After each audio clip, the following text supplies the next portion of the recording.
আসসালামু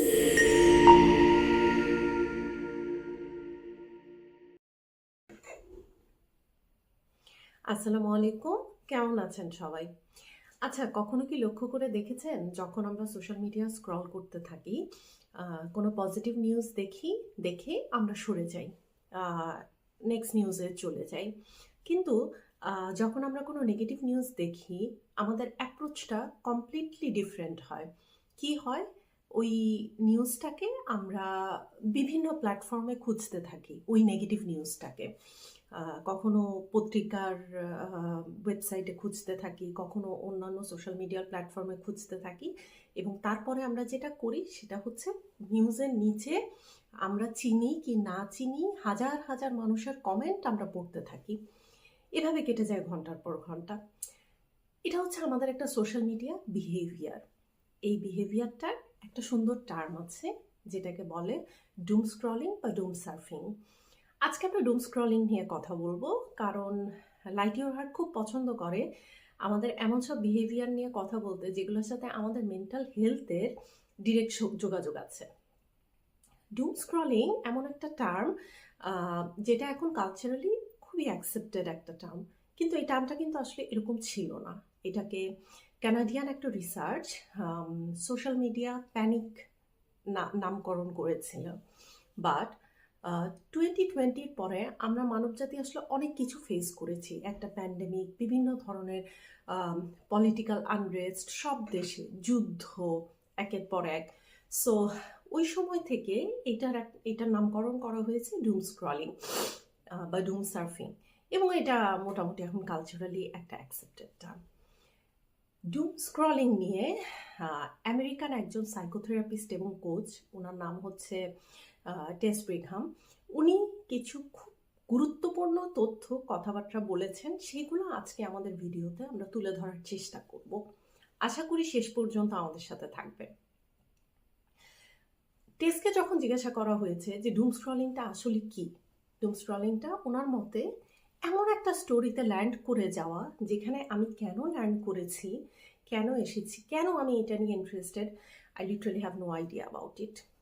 সো দেখা যায় যে আমি ফোন হাতে নিয়েছিলাম হয়তো সময় দেখার জন্য বা অন্য কোনো কাজের জন্য, বাট সাডেনলি আমি একটা স্টোরিতে ল্যান্ড করলাম, ল্যান্ড করে আমি স্ক্রল করতে থাকলাম ঘন্টার পর ঘন্টা, এবং আমি এমন সব মানুষজনের কমেন্ট পড়ছি যাদেরকে আমি আসলে চিনিও না।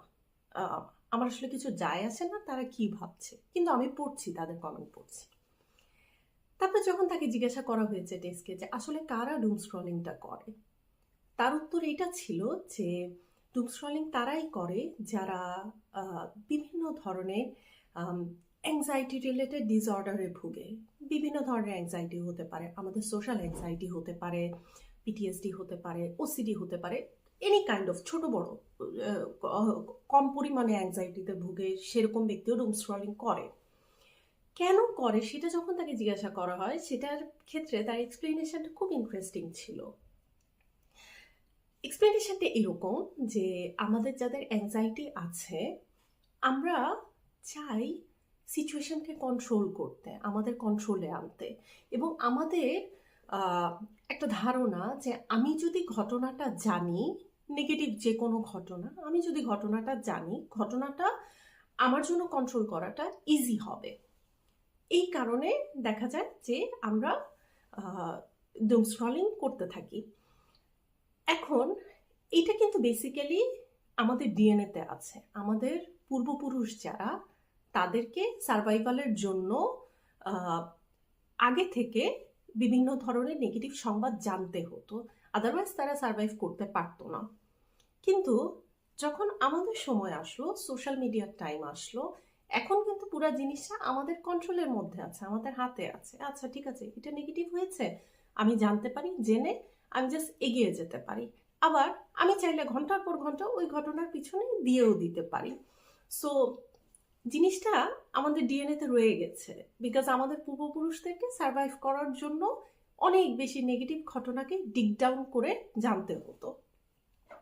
কিন্তু এই ডুম স্ক্রলিং এর কিন্তু আমাদের মেন্টাল হেলথের সাথে খুব গভীর একটা কানেকশন আছে। আমরা যখন ডুম স্ক্রলিং করতে থাকি, এটা সামহাও আমাদের মনে হয় যে আমি ঘটনাটাকে কন্ট্রোল করতে পারবো, বা যখন বিপদ আসবে আমি জিনিসটাকে হ্যান্ডেল করতে পারবো। কিন্তু বেশিরভাগ ক্ষেত্রেই দেখা যায় যে এটা হয়ে ওঠে না।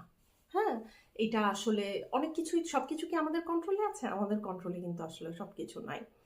দ্বিতীয় কথা হচ্ছে যে এই ডুম স্ক্রলিং করতে করতে দেখা যায় যে আমরা আমাদের নিজের ফিলিংস বা আমাদের থট, আমাদের চিন্তা ভাবনা, যেগুলোকে আমাদের সবচেয়ে বেশি গুরুত্ব দেওয়া উচিত, আমরা সেগুলোকে ইগনোর করতে থাকি।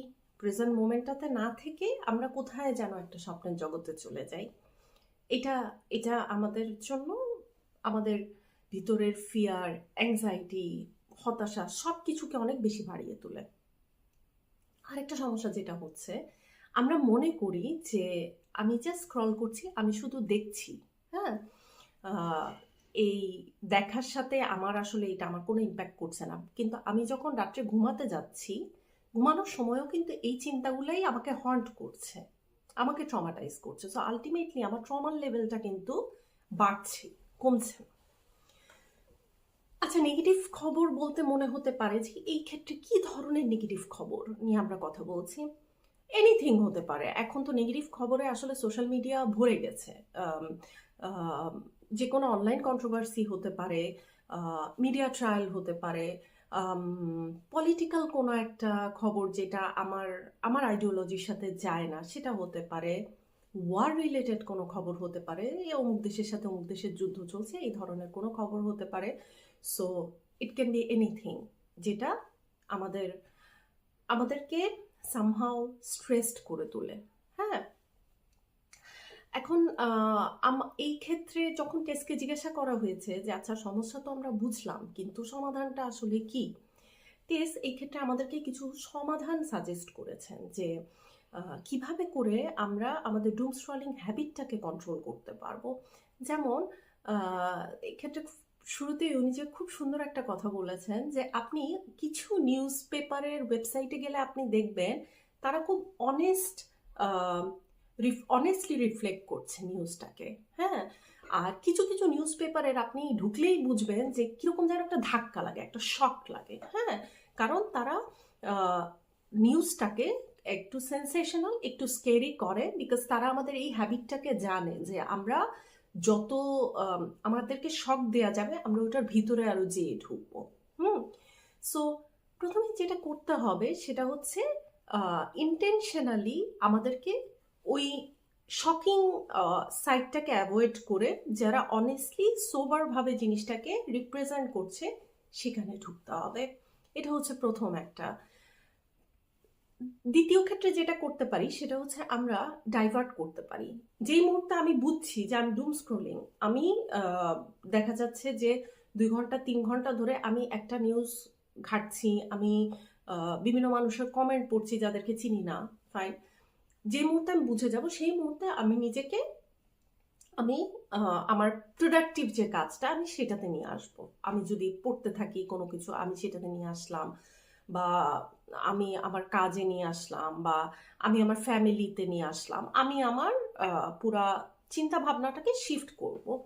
সেকেন্ড হতে পারে একটা লিমিট সেট করা, because at the end of the day বেঁচে থাকতে গেলে কিন্তু আমাদেরকে সংবাদ জানতে হবে, সেটা পজিটিভ হোক নেগেটিভ হোক। কিন্তু আমি যদি একটা লিমিট সেট করে দেই যে ফাইন, পজিটিভ নেগেটিভ যে কোনো সংবাদই আমি 20 মিনিটস আমি স্ক্রল করব, এর বাইরে যখন লিমিট পার হয়ে যাবে আমি জানি এটা আমার মেন্টাল হেলথের জন্য ক্ষতিকারক, সো আমি আমার এই জিনিসটাকে আমি স্কিপ করব, বা আই স্টপ দ্যাট টাইম।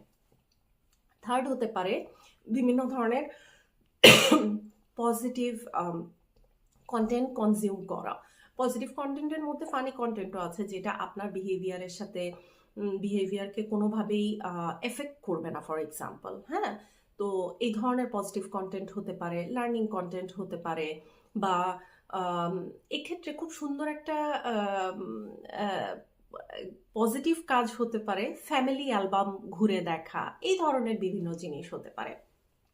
এবং last but not the least, যে আমাদের টিপসটা দিয়েছেন টেস, সেটা হচ্ছে গ্র্যাটিটিউডে ফোকাস করা, আমাদের ফিয়ারে ফোকাস না করে গ্র্যাটিটিউডে ফোকাস করা। Because at the end doom scrolling আমাদের অ্যাংজাইটিটা বাড়ায়, আমাদের ফিয়ারটা বাড়ায়। সো যেই মুহূর্তে আমরা গ্রেটফুল হব যে আমি আচ্ছা যা যা ভালো হয়েছে, ভালো সংবাদগুলোর জন্য গ্রেটফুল হব, সেই মুহূর্তে আমার ভিতর থেকে নেগেটিভিটির অংশটা অনেকটুকু কমে যাবে এবং সামহাও ওই জিনিসটা আমাকে এফেক্ট করতে পারবে না।